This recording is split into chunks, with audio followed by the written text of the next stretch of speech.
Hi, ಎಲ್ಲರಿಗೂ ನಮಸ್ಕಾರ. Welcome to Arya creations. ಈ ವಿಡಿಯೋನಲ್ಲಿ ಒಂದು ಸಿಂಪಲ್ ಮತ್ತು ಬ್ಯೂಟಿಫುಲ್ ಆಗಿರೋ ಕ್ರೋಶಾ ಡಿಸೈನ್ ಹಾಕೋದು ಹೇಗೆ ಅಂತ ನೋಡೋಣ. ಕ್ರೋಶಾ ಡಿಸೈನ್ ಹಾಕಬೇಕಾದ್ರೆ ನಾವು ಫಸ್ಟ್ ಚೈನ್ ಹಾಕ್ಕೋತೀವಿ. ಬರೀ ಆ ಚೈನ್ನ ಯೂಸ್ ಮಾಡಿಕೊಂಡು ಈ ಡಿಸೈನ್ನ ಹಾಕ್ಕೊಳ್ತಾ ಇದ್ದೀವಿ ನಾವೀಗ. ಫಸ್ಟ್ ಚೈನ್ನ ಸ್ಟಾರ್ಟ್ ಮಾಡ್ಕೋತಾ ಇದ್ದೀವಿ ಅಲ್ವಾ, ಅದರಲ್ಲಿ 4 ಚೈನ್ ಹಾಕ್ಕೊಂಡು ಲಾಕ್ ಮಾಡ್ಕೊಳ್ಬೇಕು. 4 ಚೈನ್ ಆದಮೇಲೆ ಮತ್ತೆ ನೆಕ್ಸ್ಟ್ 4 ಚೈನ್ ಹಾಕ್ಕೊಂಡು ಲಾಕ್ ಮಾಡ್ಕೊಳ್ಳೋದು. ಇದೇ ಥರ ಫುಲ್ ಚೈನ್ ಕಂಪ್ಲೀಟ್ ಆಗೋವರೆಗೂ ಹಾಕ್ಕೊಳ್ಬೇಕು.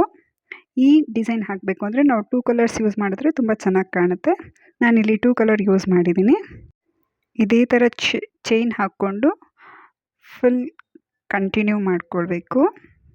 ಫುಲ್ ಕಂಟಿನ್ಯೂ ಮಾಡ್ಕೊಂಡಿದ್ದಾದಮೇಲೆ ನೆಕ್ಸ್ಟ್ ಸ್ಟೆಪ್ ಹಾಕ್ಕೊಳ್ಬೇಕು ಅಂತಂದರೆ, ನೀವು ಯಾವ ಸ್ಯಾರಿ ಯಾವ ಕಲರ್ ತೊಗೊಂಡಿರ್ತೀರೋ ಅದೇ ಕಲರಲ್ಲಿ ಡಬಲ್ ಕಲರ್ ಇದ್ದರೆ ತುಂಬ ಚೆನ್ನಾಗಿ ಕಾಣುತ್ತೆ. ಡಬಲ್ ಕಲರ್ನ ಸೆಲೆಕ್ಟ್ ಮಾಡಿ ಯಾವ್ದು ಕಲರ್ ಇರುತ್ತೋ ಆ ಕಲರಲ್ಲಿ ನೆಕ್ಸ್ಟ್ ಚೈನ್ನ ಹಾಕ್ಕೊಳ್ಳೋಣ. ಇವಾಗ ಫಸ್ಟ್ ಚೈನು ಕಂಪ್ಲೀಟ್ ಆಗ್ತಾ ಬಂದಿದೆ. ಫಸ್ಟ್ ಚೈನ್ ಕಂಪ್ಲೀಟ್ ಆದಮೇಲೆ ನೆಕ್ಸ್ಟ್ ಚೈನ್ ಹಾಕ್ಕೊಳ್ಬೇಕಲ್ವ. ನೆಕ್ಸ್ಟ್ ಚೈನ್ಗೆ ಮತ್ತೊಂದು ಕಲರ್ನ ತಗೊಂಡು ಆ ಡಿಸೈನ್ ಬರೀ ಮತ್ತೆ ಚೈನ್ ಹಾಕೋಕ್ಕೆ ಸ್ಟಾರ್ಟ್. ಮತ್ತು ಅದೇ ರೀತಿ ಪ್ರತಿ ಸರಿ ಚೈನ್ ಹಾಕ್ಕೊಂಡು ಮತ್ತೆ 4 ಇದ್ರ ಹತ್ರ ಲಾಕ್ ಮಾಡ್ಕೊಳ್ಬೇಕು. ಕಂಟಿನ್ಯೂ ಕೊನೆಯವರೆಗೂ ಅದೇ ರೀತಿ 4 ಚೈನ್ಸ್ ಹಾಕ್ಕೊಳ್ಳೋದು ಮತ್ತು ಲಾಕ್ ಮಾಡ್ಕೊಳ್ಳೋದು. ಸೆಕೆಂಡ್ ಸ್ಟೆಪ್ ಅದೇ ಥರ ನಿಮಗೆ ಎಷ್ಟು ಸ್ಟೆಪ್ ಬೇಕೋ ಅಷ್ಟು ಸ್ಟೆಪ್ ಸಹ ನೀವು ಹಾಕ್ಕೊಳ್ಬೋದು. ಪ್ರತಿ ಸರಿ 4 ಚೈನ್ ಹಾಕ್ಕೊಳ್ಳೋದು ಮತ್ತು ಲಾಕ್ ಮಾಡ್ಕೊಳ್ಳೋದು. ಈ ಡಿಸೈನ್ನ ನೀವು ಬ್ಲೌಸ್ಗೂ ಸಹ ಯೂಸ್ ಮಾಡ್ಕೊಳ್ಬೋದು. ಬ್ಲೌಸ್ ಸ್ಲೀವ್ಗೂ ಸಹ ನೀವು ಈ ಡಿಸೈನ್ನ ಯೂಸ್ ಮಾಡ್ಕೊಳ್ಬೋದು. ತುಂಬ ಚೆನ್ನಾಗಿ ಕಾಣುತ್ತೆ. ಒಂದು ಸತಿ ಟ್ರೈ ಮಾಡಿ ನೋಡಿ. ಸೆಕೆಂಡ್ ಸ್ಟೆಪ್ ಆದಮೇಲೆ ಥರ್ಡ್ ಸ್ಟೆಪ್ ಸಹ ಇದೇ ಥರ ನಾವು ಕಂಟಿನ್ಯೂ ಮಾಡ್ಕೊಳ್ಬೇಕು. ಈಗ ಸೆಕೆಂಡ್ ಸ್ಟೆಪ್ ಹಾಕ್ತಾಯಿದ್ವಿ. ಸೆಕೆಂಡ್ ಸ್ಟೆಪ್ ಪ್ರತಿ ಸರಿ ಚೈನ್ ಹಾಕ್ಬಿಟ್ಟು ಲಾಕ್ ಮಾಡ್ಕೊಂಡಿದ್ದಾದಮೇಲೆ ನೆಕ್ಸ್ಟ್ ಥರ್ಡ್ ಸ್ಟೆಪ್ಗೆ ಅದೇ ರೀತಿ ನಾವು ಚೈನ್ಸ್ ಹಾಕ್ಕೊಳ್ಬೇಕು, ಲಾಕ್ ಮಾಡ್ಕೊಳ್ಬೇಕು. ಇವಾಗ ಸೆಕೆಂಡ್ ಸ್ಟೆಪ್ ಆದಮೇಲೆ ಯಾವ ರೀತಿ ಕಾಣ್ತಿದೆ ಅಂತ ನೋಡಿ. ಒಂದೇ ಕಲರ್ ಯೂಸ್ ಮಾಡ್ಕೊಳ್ಳೋದಕ್ಕಿಂತ 2 ಕಲರ್ ಯೂಸ್ ಮಾಡಿಕೊಂಡ್ರೆ ತುಂಬ ಚೆನ್ನಾಗಿ ಕಾಣುತ್ತೆ. ಸೆಕೆಂಡ್ ಸ್ಟೆಪ್ ಮುಗೀತು. ನೆಕ್ಸ್ಟ್ ನಾವು ಥರ್ಡ್ ಸ್ಟೆಪ್ಗೆ ಫಸ್ಟ್ ಯಾವ ಕಲರ್ನ ತೊಗೊಂಡಿದ್ರಿ ಅದೇ ಕಲರ್ನ ಯೂಸ್ ಮಾಡಿಕೊಂಡು ಥರ್ಡ್ ಸ್ಟೆಪ್ನ ಸ್ಟಾರ್ಟ್ ಮಾಡ್ಕೊತಾ ಇದ್ವಿ. ಅದೇ ಥರನೇ ಫಸ್ಟ್ ಲಾಕ್ ಮಾಡ್ಕೊಳ್ಬೇಕು. ಲಾಕ್ ಮಾಡ್ಕೊಂಡಿದ್ದಾದಮೇಲೆ ಚೈನ್ಸ್ ಹಾಕ್ಕೊಳ್ಳೋದು ಮತ್ತು 4 ಚೈನ್ಸ್ ಆದಮೇಲೆ ಲಾಕ್ ಮಾಡ್ಕೊಳ್ಬೇಕು. ಇದೇ ಥರ ಫುಲ್ ನಾವು ಕಂಪ್ಲೀಟ್ ಮಾಡ್ಕೊಳ್ಬೇಕು. ಚೈನ್ ಲಾಕ್ ಈ ಥರ ಹಾಕ್ಕೊಂಡು ಫುಲ್ ಕೊನೆಯವರೆಗೂ ಅದನ್ನು ಕಂಪ್ಲೀಟ್ ಮಾಡ್ಕೊಳ್ಬೇಕು. ಥರ್ಡ್ ಚೈನ್ ಹಾಕಿದ್ದಾದಮೇಲೆ ಈ ರೀತಿ ಕಾಣ್ತಿದೆ. ನಾವು ಟೂ ಕಲರ್ ಯೂಸ್ ಮಾಡ್ಕೊಂಡಿರೋದ್ರಿಂದ ಈ ಥರ ಕಾಣ್ತಿದೆ. ಥರ್ಡ್ ಚೈನ್ ಆಗಿದ್ದಾದಮೇಲೆ ಮತ್ತೆ 4th ಸ್ಟೆಪ್ನ ನೀವು ಸ್ಟಾರ್ಟ್ ಮಾಡ್ಕೊಳ್ಬೋದು. ನಿಮಗೆ ಎಷ್ಟು ಸ್ಟೆಪ್ ಬೇಕೋ ಅಷ್ಟು ಸ್ಟೆಪ್ನಲ್ಲಿ ಈ ಡಿಸೈನ್ನ ಹಾಕ್ಕೊಂಡು ಹೋಗ್ಬೋದು. ನಾನಿಲ್ಲಿ 4 ಸ್ಟೆಪ್ ಬರೀ ಅದೇ ರೀತಿ ಹಾಕಿದ್ದೀನಿ. 4 ಸ್ಟೆಪ್ ಅದೇ ರೀತಿ ಕಂಟಿನ್ಯೂ ಮಾಡಿದ್ದಾದಮೇಲೆ 5th ಸ್ಟೆಪ್ಪಲ್ಲಿ ನಾನು ಬೀಡ್ಸ್ನ ಯೂಸ್ ಮಾಡಿದ್ದೀನಿ. ಥರ್ಡ್ ಚೈನ್ ಹಾಕಿದ್ದಾದಮೇಲೆ ಅದು ಯಾವ ಥರ ಕಾಣ್ತಿದೆ ಅಂತ ನೋಡಿ. ಈಗ ಗೊತ್ತಾಗ್ತಿದೆ ಅಲ್ವಾ. ಥರ್ಡ್ ಚೈನ್ ಹಾಕಿದ್ದೀವಿ. ಥರ್ಡ್ ಚೈನ್ ಫಿನಿಶ್ ಆಗ್ತಾ ಬಂತು. ಈ ಸ್ಟೆಪ್ ಮುಗಿದ್ಮೇಲೆ ನಾವು 4th ಸ್ಟೆಪ್ ಕೂಡ ಅದೇ ರೀತಿ ಹಾಕ್ತೀವಿ. 4th ಸ್ಟೆಪ್ ನಾವು ಸ್ಟಾರ್ಟ್ ಮಾಡಬೇಕಾದ್ರೂ ಪ್ರತಿ ಸರಿ 4 ಚೈನ್ ಹಾಕ್ಕೊಂಡು ಮತ್ತೆ ಲಾಕ್ ಮಾಡ್ಕೊಳ್ಳೋದು, ಮತ್ತು ಚೈನ್ ಹಾಕೋದು ಮತ್ತು ಲಾಕ್ ಮಾಡ್ಕೊಳ್ಳೋದು. ಅದೇ ರೀತಿ ಹಾಕ್ಕೊಳ್ತೀವಿ. 4th ಸ್ಟೆಪ್ ಸಹ ನೋಡಿ ಹೇಗೆ ಕಾಣ್ತಿದೆ ಅಂತ. 4th ಸ್ಟೆಪ್ಪಲ್ಲೂ ತುಂಬ ಚೆನ್ನಾಗಿ ಕಾಣ್ತಿದೆ. ಇದು ಆದಮೇಲೆ 5th ಸ್ಟೆಪ್ಪಲ್ಲಿ ನಾವು ಬೀಡ್ಸ್ನ ಯೂಸ್ ಮಾಡ್ಕೊಳ್ಬೇಕು. 4th ಸ್ಟೆಪ್ ಕಂಪ್ಲೀಟ್ ಆಗಿದೆ. ಈಗ 5th ಸ್ಟೆಪ್ ಸ್ಟಾರ್ಟ್ ಮಾಡೋದಕ್ಕೆ ನಾನು ಈ ಥರ ಬೀಡ್ಸ್ನ ಯೂಸ್ ಮಾಡ್ತಿದ್ದೀನಿ. ನೀವು ಬೇರೆ ಯಾವ ಬೀಡ್ಸ್ ಬೇಕಾದರೂ ಯೂಸ್ ಮಾಡ್ಕೊಳ್ಬೋದು.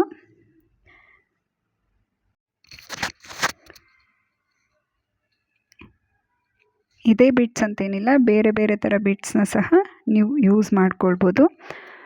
ಫಸ್ಟಲ್ಲಿ 4 ಚೈನ್ಸ್ ಹಾಕ್ಕೊಂಡು ಲಾಕ್ ಮಾಡ್ಕೊಳ್ಬೇಕು. 4 ಚೈನ್ಸ್ ಹಾಕಿ ಲಾಕ್ ಮಾಡಿದ್ದಾದಮೇಲೆ ನೆಕ್ಸ್ಟ್ 2 ಚೈನ್ ಹಾಕಿ ಮತ್ತೆ ಮಧ್ಯ ಒಂದು ಬೀಡ್ ಹಾಕಿ, ಬೀಡ್ ಹಾಕಿದ್ದಾದಮೇಲೆ ಈಗ ಬೀಡ್ ಹಾಕ್ಕೋತಾ ಇದ್ವಿ. ಬೀಡ್ ಹಾಕಿದ್ದಾದಮೇಲೆ ಆ ಬೀಡನ್ನ ಲಾಕ್ ಅಂದರೆ ಚೈನ್ ಥರ ಹಾಕ್ಕೊಳ್ಬೇಕು. 2 ಚೈನ್ ಹಾಕಿ ಮತ್ತು ನೆಕ್ಸ್ಟ್ ಆ ಲಾಕ್ ಇರುತ್ತಲ್ವ, ಲಾಕ್ ಮಧ್ಯನೇ ನಾವು ಲಾಕ್ ಥರ ಹಾಕ್ಕೊಳ್ಬೇಕು. ಅದು ಹಾಕಿದ್ದಾದಮೇಲೆ ನೆಕ್ಸ್ಟ್ 4 ಚೈನ್ಸ್ ಅಲ್ಲಿ ಹಾಕ್ಕೊಳ್ಬೇಕು. 4 ಚೈನ್ಸ್ ಹಾಕ್ಕೊಂಡಿದ್ದಾದಮೇಲೆ ನೆಕ್ಸ್ಟ್ ಎಲ್ಲಿ ಬರುತ್ತೋ ಅಲ್ಲಿ ಲಾಕ್ ಮಾಡ್ಕೊಳ್ಬೇಕು. ಅದಾದಮೇಲೆ ಮತ್ತೆ 2 ಚೈನ್ ಹಾಕಿ ಮತ್ತು ಒಂದು ಬೀಡ್ ಹಾಕಿ ಮತ್ತು 2 ಚೈನು ಮತ್ತು ಲಾಕ್. ಇದೇ ರೀತಿ ಫುಲ್ ಕೊನೆಯವರೆಗೂ ನಾವು ಚೈನ್ಸ್ ಮತ್ತು ಲಾಕ್ ಮಾಡಿ ಮತ್ತು ಬೀಡ್ ಹಾಕಿ ಕೊನೆಯವರೆಗೂ ನಾವು ಹಾಕ್ಕೊಳ್ಳೋದು. ಇದು ಹಾಕಿದ್ದಾದಮೇಲೆ ಫೈನಲಾಗಿ ಯಾವ ರೀತಿ ಕಾಣುತ್ತೆ ಅಂತ ನೋಡಿ. ಇದು ಫಸ್ಟ್ ಬೀಡ್ ಹಾಕಿ ಒಂಥರ ಈ ಥರ ಕಾಣ್ತಿದೆ. ನೆಕ್ಸ್ಟ್ ಫೈನಲ್ವರೆಗೂ ಇದೇ ಥರ ಹಾಕಿ ಫೈನಲ್ ಲುಕ್ ಬಂದು ನಿಮಗೆ ಈ ಥರ ಫೈನಲ್ ಲುಕ್ ಈ ರೀತಿ ಕಾಣುತ್ತೆ. ಇದೇ ಬೀಡ್ಸ್ ಅಂತೇನಿಲ್ಲ, ನೀವು ಬೇರೆ ಬೇರೆ ಬೀಡ್ಸ್ ಎಲ್ಲ ಸಿಗುತ್ತೆ. ಆ ಬೀಡ್ಸ್ನೆಲ್ಲ ಯೂಸ್ ಮಾಡಿಕೊಂಡು ನೀವು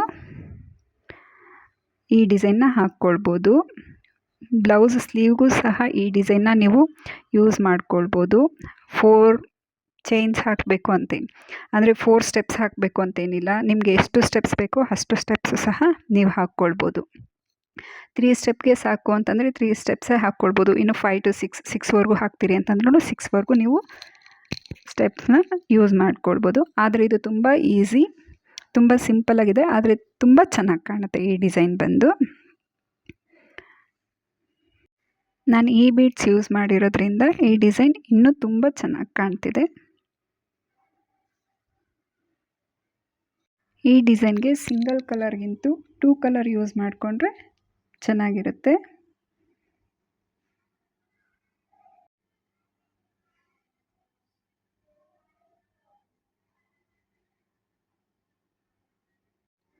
ಈಗ ಬೀಡ್ಸ್ ಹಾಕ್ತಾ ಇದೀವಲ್ಲ, 3 ಬೀಡ್ಸ್ ಹಾಕಿದ್ವಿ. 3 ಬೀಡ್ಸ್ ಹಾಕಿದ್ದಾದಮೇಲೆ ಅದರ ಲುಕ್ ಆ ರೀತಿ ಕಾಣ್ತಿದೆ.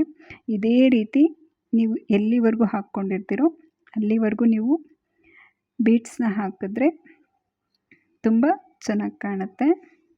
ಈ ಡಿಸೈನ್ನ ನೀವು ಸೀರೆಗೆ ಹಾಕಿ ಒಂದ್ಸೆ ಟ್ರೈ ಮಾಡಿ ನೋಡಿ, ತುಂಬ ಚೆನ್ನಾಗಿ ಕಾಣುತ್ತೆ. ನಿಮ್ಗೆ ಯಾವ ಬೀಡ್ಸ್ ಸಿಗುತ್ತೋ, ಸೀರೆಗೆ ಯಾವ ಕಲರ್ ಮ್ಯಾಚ್ ಆಗುತ್ತೋ ಆ ಥರ ಬೀಡ್ಸ್ನ ನೀವು ಯೂಸ್ ಮಾಡ್ಕೊಳ್ಬೋದು. ಫೈನಲಾಗಿ ಈ ರೀತಿ ಈ ಡಿಸೈನ್ ಕಾಣ್ತಿದೆ.